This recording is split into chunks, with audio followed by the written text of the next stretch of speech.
I love science so much, and it's hard not to occasionally add some commentary about how this or that thing is fascinating. So I hope you take that away as well. That this science is beautiful and it is fascinating. It's not just fact, it's kind of the miracle of life. So let's talk about when does life actually begin? So there are 7 criteria for life according to MIT.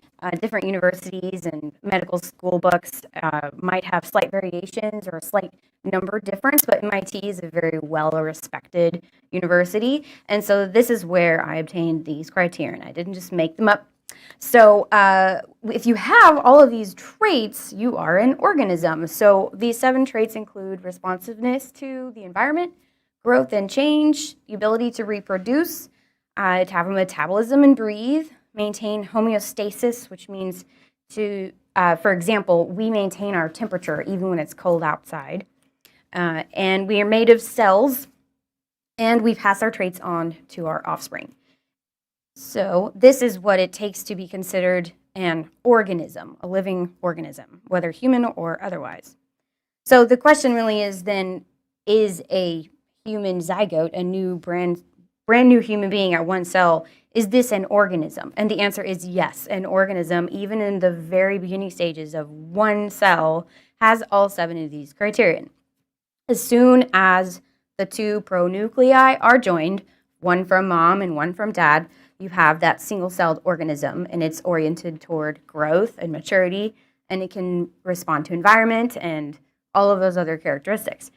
So as you can see in this image, the sperm are surrounding the egg, and of course only one will make it through to fertilize the egg.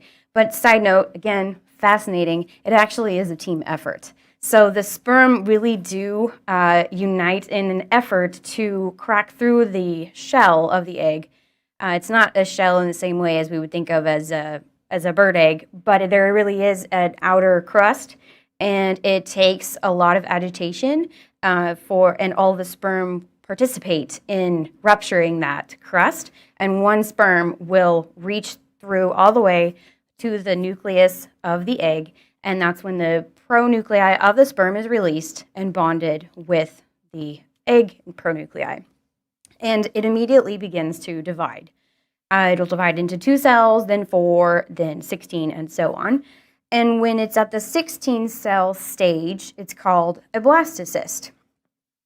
And side note, scientists around the world have agreed that life itself begins at this point of conception / fertilization. These words can be used interchangeably, conception / fertilization. And there are hundreds of papers that talk about this and talk about it as proven. So it's really not a question in science anymore of whether or not life begins at conception.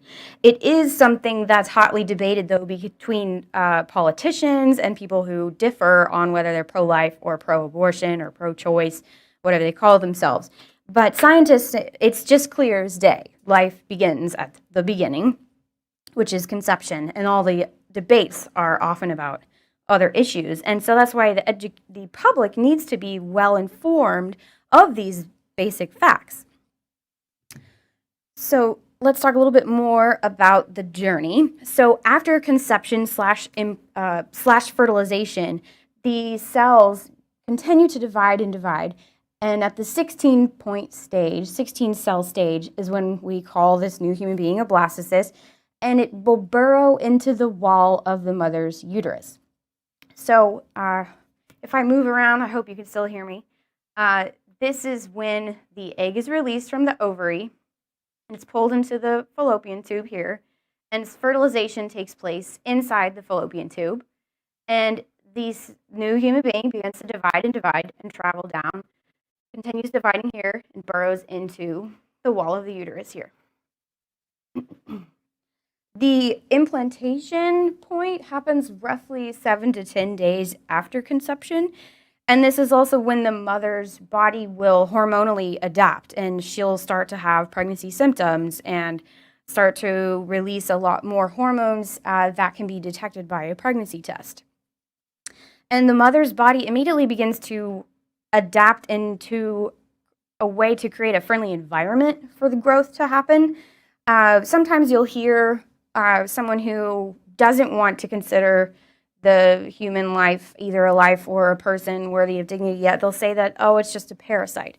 Well, parasite is actually its own very distinct biological term, and it's not accurate to use it in this instance. A parasite is actually an organism that inhibits its host, whereas even with all the regular aches and pains of pregnancy, our children in utero do not inhibit us in any sort of biological way. Sure, you might get a few aches and pains with pregnancy, but this is not a parasite. This is actually offspring, and our bodies are made to adapt in order to nurture and create a friendly environment for growth, not parasitical whatsoever. So, briefly address a slightly different issue a lot of pro-lifers are concerned about, the issue of abortifacient birth control. There are some types of birth control that can potentially cause an early abortion, and the argument is often heard that, well, but pregnancy has not yet begun when you take these types of birth control, so it's not, a pro-choice person might say, it's not true that these birth controls are ending a life yet, but the issue is that they're actually trying to change the definition of when pregnancy begins. So if we understand that pregnancy begins at conception, then again, not all birth controls, but certain kinds can cause an early abortion, but they would like to change the definition of pregnancy to implantation. And some medical school textbooks have already actually done this, and it's hotly debated. And so if someone says that pregnancy begins at implantation and you can take this type of birth control, then you won't have an abortion, it's really a misnomer, and it's very misleading, excuse me. So this is a whole talk for another day, but I do think it's important to know, just based on those definitions of conception and implantation, you understand what the birth control debate is about. But if you're interested in that topic, we have another 45-minute lecture another day. So let's get to a little bit of logic and philosophy and the science of fetal development. So we have a 3-point syllogism about why murder is wrong, but it's nice to remind ourselves of this obvious intention. So the syllogism goes, it is wrong to intentionally kill an innocent human being. Elective abortion intentionally kills an innocent human being. Therefore, elective abortion is wrong.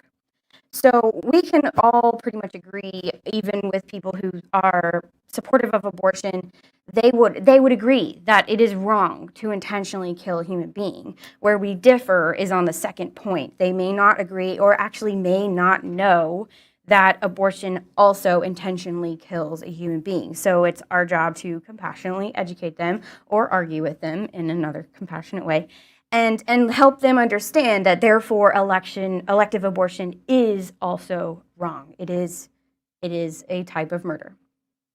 So then we have to teach them, well, what is the unborn? Is the unborn a human or not? So we can cover a little bit of the beginning of life science that we just went over, and we can cover even more on the fetal development journey. So continuing on that journey, we have some images of actual in utero images. I hope you can see it's a little washed out with the lights, but these are laparoscopic images. They're not just paintings or drawings. They were actually able to insert a very small camera into the uterus to observe this human being as it grows. At this stage is 4 weeks and 4 days. And scientists have also been able to prove that the heart starts beating roughly around 21 days gestation. So often before the mother even knows that she is pregnant, her child actually already has a heartbeat. And in this image, it points out at marker 1 is the child's brain, and 3 is the liver, and 4 is the heart. So some really neat facts. After the blastocyst has burrowed into the wall of the mother's uterus and the cells, they're continuing to divide, they're also going to start grouping themselves into different sections. Some will form the intestines, some form the brain, and some form the heart even before they look anything like intestines or brain or heart. And this process is known as gastrulation. And this happens right around 2 weeks, 14 days to 20 days. And then, of course, right after that, sectioning happens is when the heart starts pumping blood, even though it doesn't even look like a adult heart yet. It's just a few cells that are already doing the very beginning work of pumping blood throughout the embryo's body. So after gastrulation is another process called neurulation, when the spinal tube forms. And this is an extremely important process from which our brains and the rest of our nerves will develop. And I'll show you a little bit of a video later. It goes through quickly, but it's really, really stunning to watch the tube fold and form, and it creates our spinal cord. And neurulation is actually also very dependent on certain chemicals that we find in our prenatals, which is why it's so important to take them. And this is also the stage when a child can be at risk of developing spina bifida, which is when the spinal tube does not close all the way and there can be a hole anywhere along the spinal cord.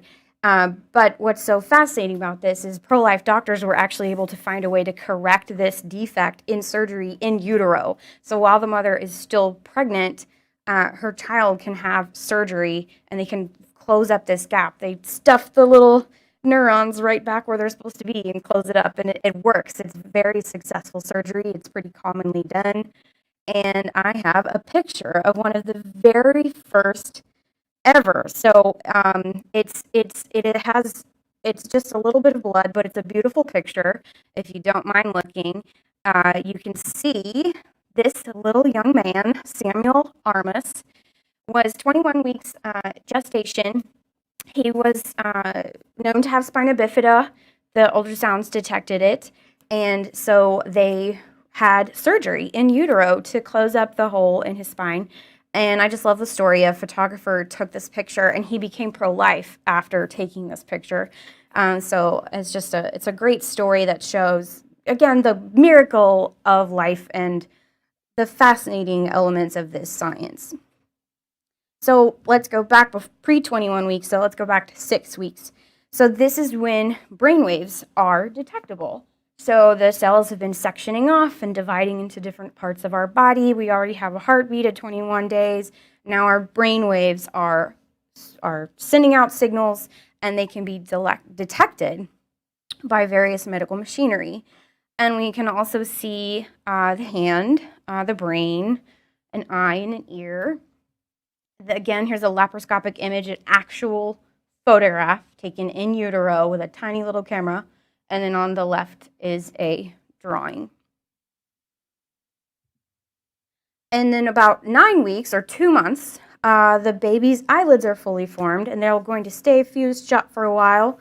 And also, we have 4 distinct chambers in our heart by then. And our heart valves begin to form as the baby's nerve muscles and digestive system with its intestines and everything, and even tiny teeth are starting to form up higher in the gums. And the mother usually cannot feel any movement by this stage. It would be far too early, but the baby is moving all around, somersaults and all that jazz. And then at this stage, 3 months, you can see this is a different kind of ultrasound. This is a different kind of image altogether. This is a 3D ultrasound image, so it's no longer a camera, but an ultrasound image taken from outside the uterus. And you can see the baby's forehead, elbow, abdomen, knee, foot, and the hand. He's doing a dance move like this. And this is when babies actually have fully developed unique fingerprints. And also, at this stage, everything is present in the child already. They only need to continue to grow and mature. And there's no and. It's just a fact. Yes, everything is present. And at 5 months or 20 weeks, there's a lot of studies that will show a baby can feel pain in utero no later than 20 weeks. Some studies will even show different types of pain can be detected or felt at 9 weeks and 16 weeks, but all scientists agree no later than 20 weeks or 5 months.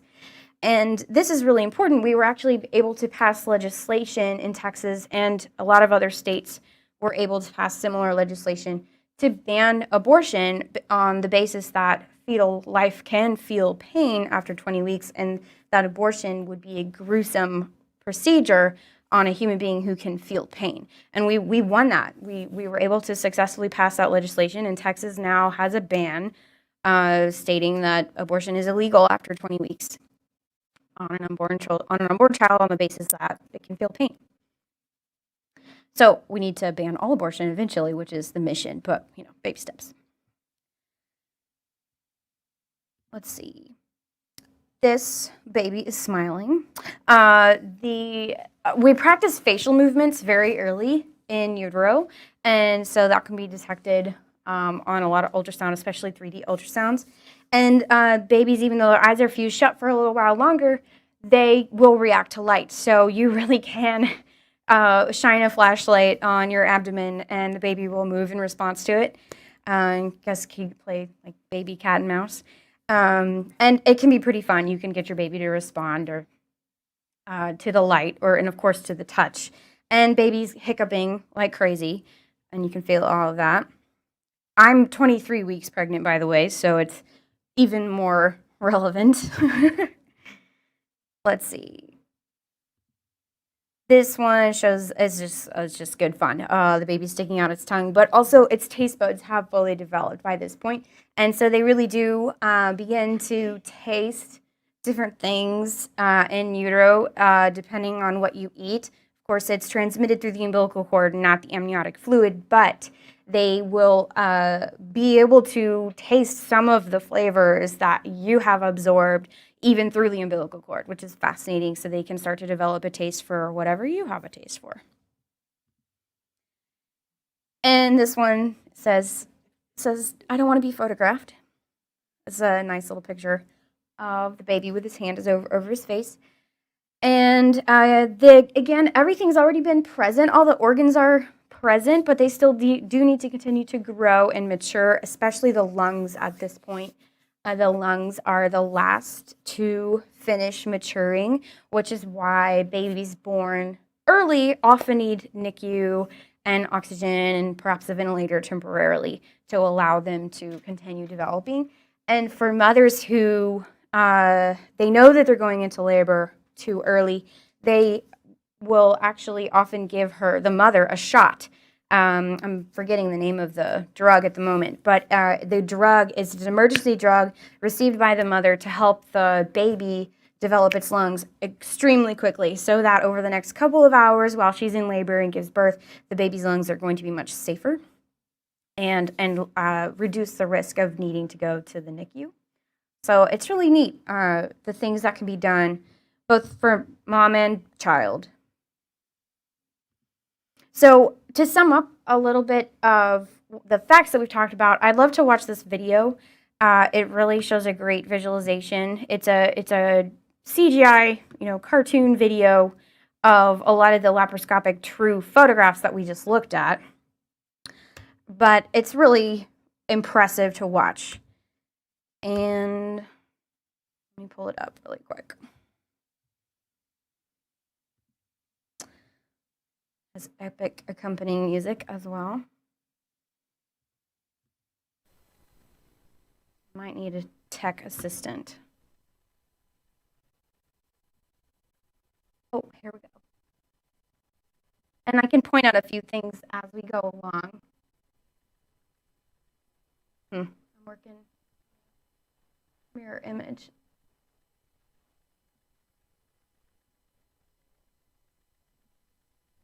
All right.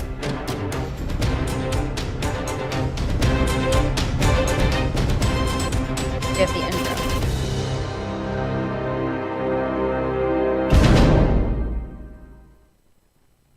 So this shows the beginning stages of the sperm traveling through the fallopian tube to reach the egg.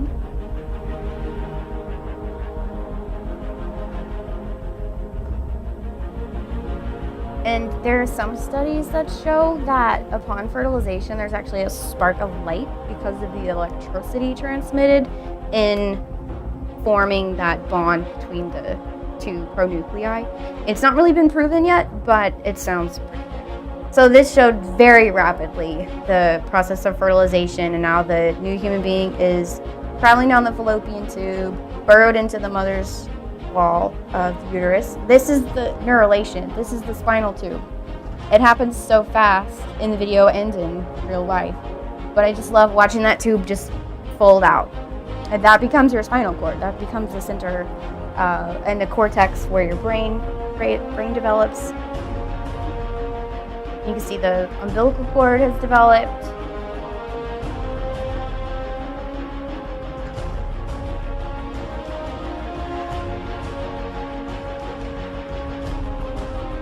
By this point, this is probably right around 6 weeks or even later, and the baby will have already developed, yeah, here we go, brain waves, neurons are firing.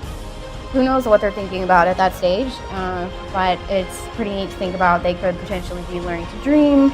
There is actually some evidence of a different type of dreaming, and they lose that ability temporarily, and then they regain it after birth, which is fascinating. This shows the development of reproductive organs. Here we go, practicing facial movements. This is the inner ear, cochlea.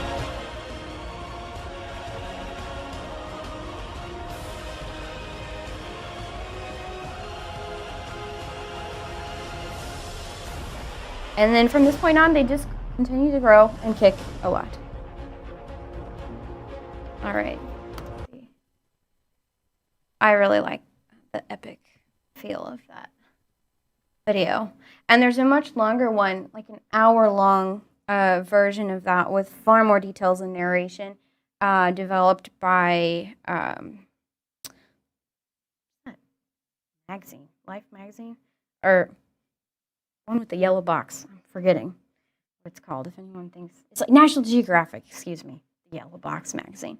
National Geographic has an amazing documentary, basically on. Thank you, pregnancy brain. She knows. And it narrates so much more than this, so you should definitely look it up. National Geographic.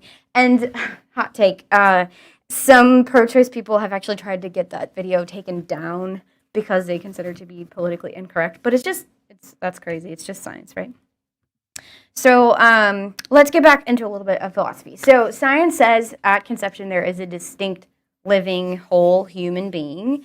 And so to recap, we know that humans are in fact humans even from the very beginning of our existence.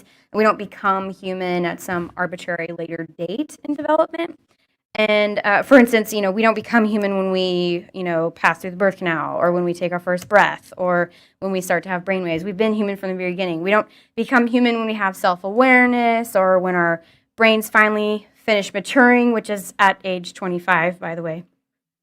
So if it took that long to become human, we'd have a lot of people in trouble. And so I'd like to read you just a couple of really great quotes on the definitions of fertilization. And these are all from different medical textbooks, and I have the sources if anyone wants these.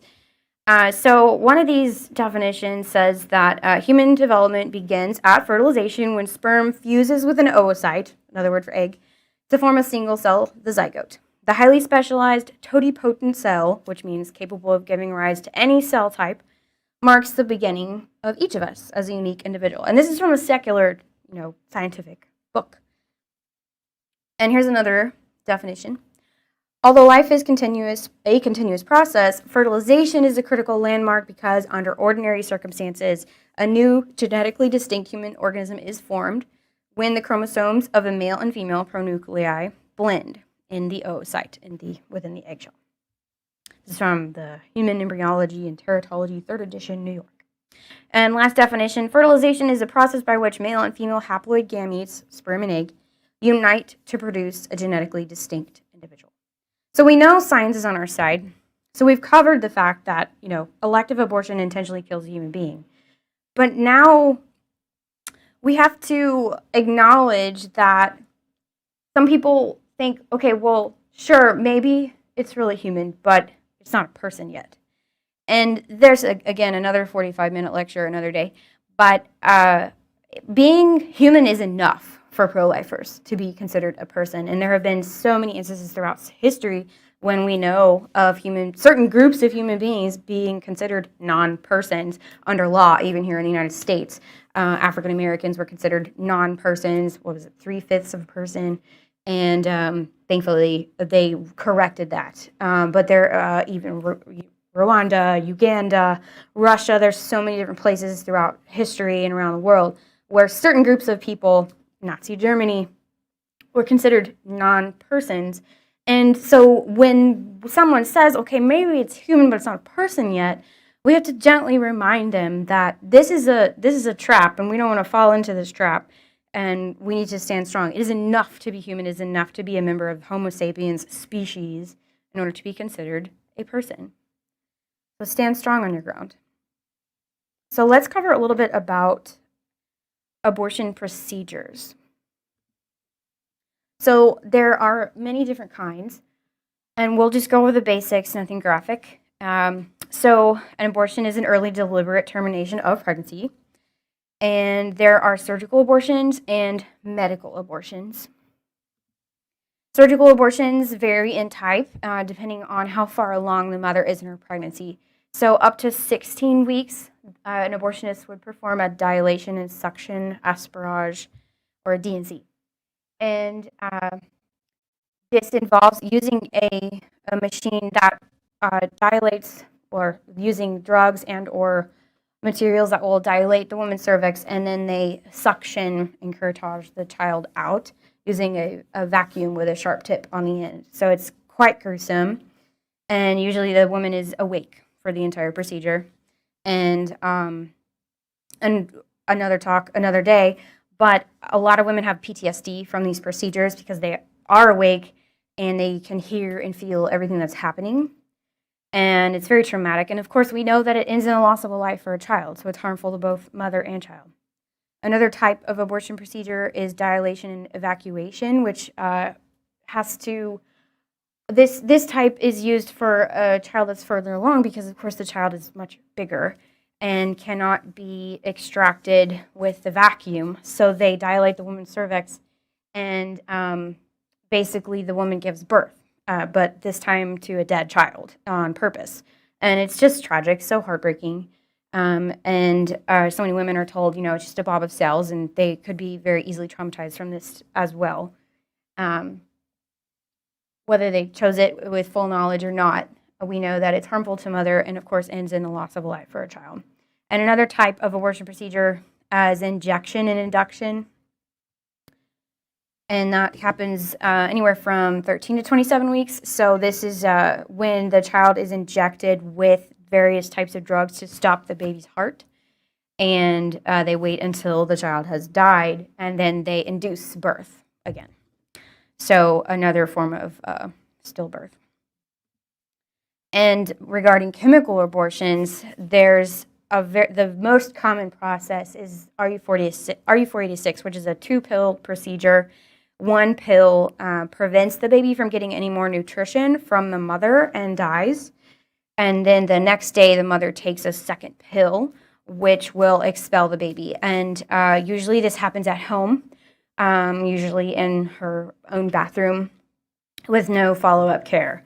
And this is becoming even more common with the expansion of telehealth and a lot of different reasons. With COVID, a lot of different states are trying to make this possible without even getting a prescription from a doctor, but only from a nurse or other healthcare providers without any counseling and without any follow-up care. So it's not safe. It can be very dangerous for a woman to take this drug, either both of these drugs.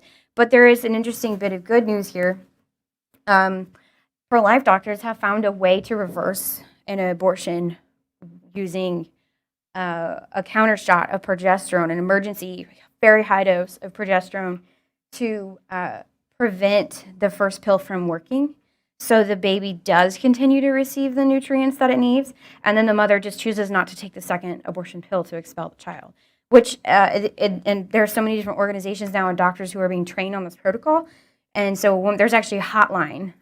It's something like Reverse My Abortion, and you can call this number and get an emergency doctor to talk to you and help reverse abortion. So it's an amazing bit of light in a dark, dark place. There are a few other types of abortion procedures. One of these is legal and one is now illegal. Dilation and extraction is now illegal. Unfortunately, it's still performed illegally in some places, but thankfully, it was made illegal on the basis of inhumanity. It's so incredibly gruesome, and doctors, they said they wanted to prevent doctors from being forced to participate in something that could taint their own, ability to maintain good health care, and also because babies are babies. So, at least we have another bit of light in a dark, dark place.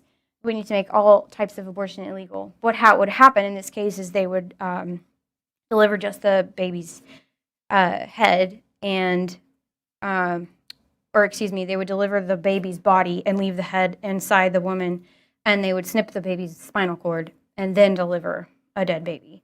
So incredibly gruesome. And this is Dr. Gosnell, an abortionist, was made famous for doing this even after it was illegal, actually. And there's now a documentary about it, and he's in jail, thank goodness. Saline abortions are still legal. Thankfully, they are rare. But this is when the mother's womb is injected with a saline solution, which is salt. And this, completely changes the chemistry of her uterus and makes it completely inhospitable. And the baby will die as a result of ingesting and being soaked in salt water. And she'll deliver a dead baby after that as well. So I understand that these are really hard to learn about, and I'm sorry if this is hard for you. And if you want to talk about any of this afterward, or if you know anyone who needs counseling on these issues, don't hesitate to ask. There are so many people. 1 in 4 women have suffered from an abortion and deserve healing. So I'm glad you're here to learn about all of this tonight, even though it is so difficult to hear and to talk about. So we actually already covered this a little bit. I guess I put my slide in the wrong place. So we talked about, is a human a person or not? And I'll move my slide into the right place next time. But here's another little tidbit, though. Some of you might be like, wait, did people really say that? Is a human a person? Maybe you haven't met someone who said that yet. Unfortunately, this is growing in popularity, though. There's an infamous bioethicist at, I believe, Princeton. His name is Peter Singer, and he's getting famous for saying a lot of crazy things, including that not all humans are persons, and that it is okay to, quote unquote, abort a child up until he's 2 years old. Because of the gravity that a parent's rights outweigh the child's rights, and that you don't become a person until you're either completely self-aware, or he keeps changing his mind, honestly, that you're a productive member of society and various other things. And again, we know this is a trap, right? We know that throughout history, other civilizations have done things like this, and they were all corrected. We all thought of them as complete atrocities. So I look forward to the day when we can look back on what's happening now in the United States as an atrocity, and we can know to correct it. So moving on to a slightly different aspect of the pro-life movement, I'd like to cover just a little bit of our abortion law history. So the law, or the court case that made abortion legal, everyone knows or may have heard about Roe v. Wade, but there are really 2 cases that were passed on the same day. Doe versus Bolton was a huge factor in what made abortion legal. So Roe v. Wade claimed that abortion was a right protected by the right to privacy, which had never really been talked about much before. It's not actually listed anywhere in the Bill of Rights or the Constitution. It was explained away as a penumbra in the shadow of the Bill of Rights and the Constitution. And then Doe versus Bolton defined health of the mother so broadly that it would include literally anything: financial health, spiritual health, physical health. you could get an abortion for literally any reason, including your own finances or emotions. It had nothing to do with physical health, an imminent danger of death, or anything like that. And this was through all 9 months. So Roe v. Wade and Doe v. Bolton were what made abortion legal for any reason for all 9 months. So for 20 years after this, 20 years after 1973, we were finally able to actually pass our first, pro-life change. It took 20 years of chaos, and a lot of people were actually, chaining themselves to abortion facilities and picketing, and they were so shocked that Roe v. Wade passed and Doe v. Bolton passed, and we didn't. And the bill was written so broadly that people hadn't figured out how yet to attack it in a productive way to help limit abortion or change it altogether, make it illegal altogether. So, but in 1992, they were able to pass a little bit of light. The Casey decision said that states could pursue an interest in potential life, and that would allow informed consent requirements. So pro-lifers started acting in a way to meet those new stipulations. They came up with 24-hour waiting periods. So now in many states, if a woman wants to get an abortion, she has to get an ultrasound or go to a counseling appointment and wait 24 hours, and then she can have her abortion. So it helps save a lot of lives because women are hopefully able to receive good counseling and see the image of their ultrasound and decide against abortion. So it really does save a lot of lives. And we know there's a lot of studies actually that will prove that 80+% of women who see their ultrasound will not get an abortion. But some states are still having a hard time passing laws like that. Thankfully, we have those two laws in Texas. Women are required to be offered to see their ultrasound. A doctor or a nurse cannot hide it from them, as was being done in the past.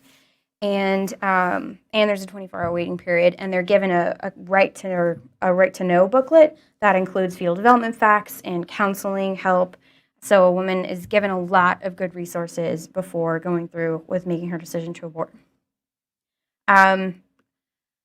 A few other things happened in this bill too, or in this case, about like whether or not spouses should be allowed to be notified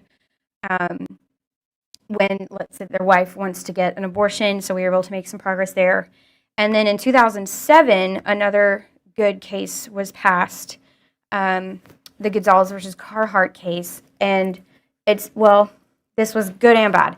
It said that no undue burden could be placed on a woman when seeking an abortion. So if pro-lifers wanted to write new legislation to help limit abortion, they could do so as long as it didn't place an undue burden on her decision. So some of these things, it's like, what does that mean? So our legislative experts have to think about, what does that mean, and do we think we can pass a law that will fit under that perimeter and not get thrown out or sued because we broke the rules? So they're constantly trying to create new legislation that works within the court system in a peaceful, legal manner to limit abortion until we can overturn it completely altogether.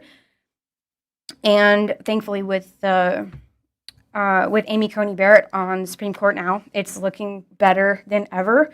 Hopefully, the court stays 9 members. We'll see how that goes. But with Amy Coney Barrett, we're closer than ever to being able to overturn Roe v. Wade altogether. So continue to pray for that. But this law in 2007 that was passed, this court case, Gonzalez versus Carhart, gave a new opportunity to brainstorm so many new kinds of laws, and that's what pro-lifers have been doing since 2007.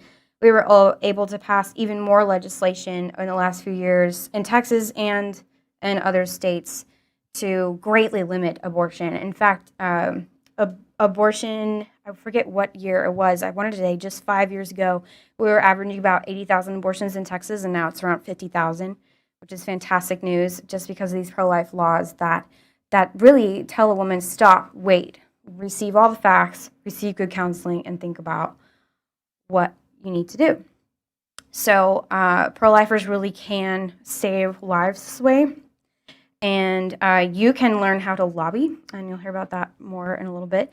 But if you want to do concrete pro-life work and help pass laws, you can actually come to the Capitol or do block walking during campaign season and tell people, knock on their front door and say, will you vote for this pro-life candidate or vote against that pro-life candidate? And that's how we were able to reduce abortions by 30,000 in Texas. So it really does work. Well, thank you for listening to this mixture of science and philosophy and politics. It all goes together, and I hope you learned something new and that you'll continue to come back to the future Texas Right to Life Academies, and that you'll want to volunteer, that you'll come to the Capitol with us and go door knocking in your neighborhood and say, vote pro-life. You can really do that. Well, thank you very much again for listening.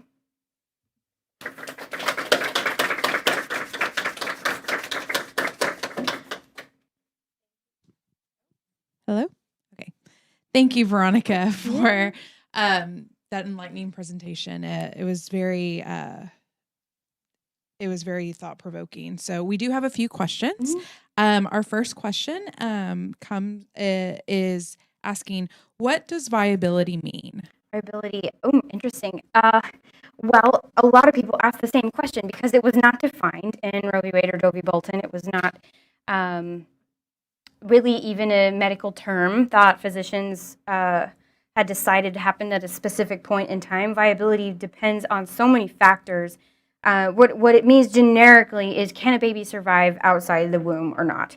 But that depends on where you live, what kind of access to health care you have, the health of the mother, the health of the baby. And so when a law says viability, it can be a little dangerous because they're trying to define the exact time when to make abortion legal or illegal.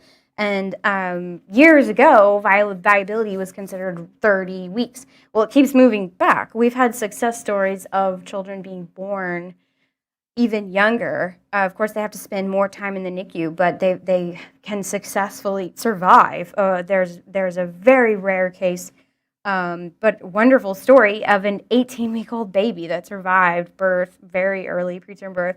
But it's usually more successful around 28 weeks, and then definitely by 30, 32 weeks, a baby's going to be a lot more likely to survive a preterm birth. So, long answer, but I hope that helped. And remember, if you have any more questions, you can text the number on the board or on your screen. Go ahead. Yes, thank you for that reminder. Again, that number is 833-343-0269, and feel free to text your questions there. Our next question is, the first slide in the presentation, conception, the beginning of human life. Is this taught in public schools? I believe it is. In basic, I learned it in basic biology in high school and in college. I think that it's glossed over as somehow or I can't say this for every school. Some schools might do a very good job, but what I've noticed a lot along my peers who were not pro-life for the longest time is that their textbooks would talk about a very kind of stoic, clinical way of describing the science of life, but it's never really attributed to like, this is us, this is human, this is our story. And so I think that's what needs to be improved. But I can't say that for every school. Some schools might be doing a good job, but I would imagine that most of them need to improve a little bit. If this many people can say, oh, it's not a life, then they're obviously not absorbing the information in high school very well. Our next question is, how do scientists know that unborn babies feel pain at 20 weeks? Good question. So there's a lot of different forms of testing.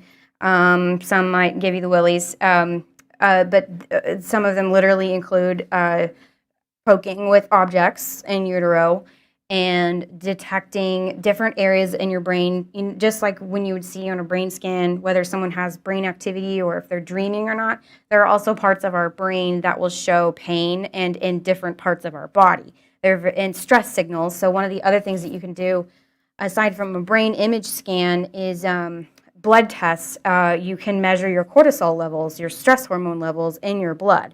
So imagine being poked and doing blood tests, and they're like, yeah, your cortisol levels are higher. Yep, no brainer. So they've done a lot of studies like that and more to be able to tell, okay, how early does this happen? And that's when we were talking about earlier. Scientists agree by no later than 20 weeks. How does the abortion pill work, and how fast do you have to take it or have to have it? How fast do you have to take it? Or maybe like at what stage? I would imagine at what stage. This is usually up to 9 weeks pregnant. And it's a 2-day process. So the first pill, the question was, how does it work, right? Yes. The first pill inhibits the hormone progesterone, and progesterone is a very important hormone for pregnancy. Women develop more progesterone literally every single day of the pregnancy until you give birth. And it's a great hormone. It's responsible for making the uterus inhabitable and friendly environment, and a lot of other things. It's also responsible for heartburn. That's why women get heartburn later on, because it relaxes your esophagus. But it does a lot of really important things for the baby. It helps facilitate nutrients from the placenta and everything. So if you block that hormone, that baby needs that hormone, and it will pretty quickly die because it's no longer able to receive nutrients from the placenta. And then the second pill causes contractions, and so the mother will expel the baby. And our last question is, what do you say to those individuals who say abortion is a safe medical procedure, safer than full-term pregnancy or childbirth? Oh, goodness. The simplest answer is we know it's not safe for the baby. It ends in the death of the baby. But if we want to talk about simply safety for the mother, we know that there's a lot of health complications with every single type of abortion. And it is more dangerous than birth. The odds of complications, physical complications like a perforation of the uterus, like literally poking a hole in the uterus, that almost never happens in birth. But there's a very high risk. There's a very high risk of that happening during surgical abortions, which can cause complete sterility after that. A woman might not be able to have children if there's scarring in her uterus or on her other reproductive organs, like her ovaries. So that the side effects are endless. Of course, we could talk about mental health too when we talk about safety.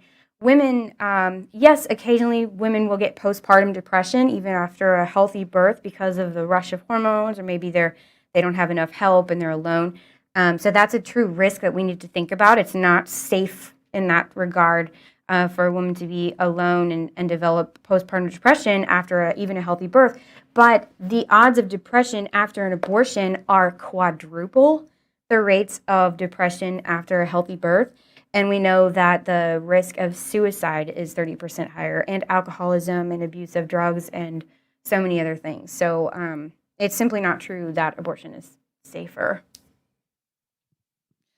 Well, thank you for answering those questions for us. We appreciate it. If we can just give her one more round of applause. Thank you very much.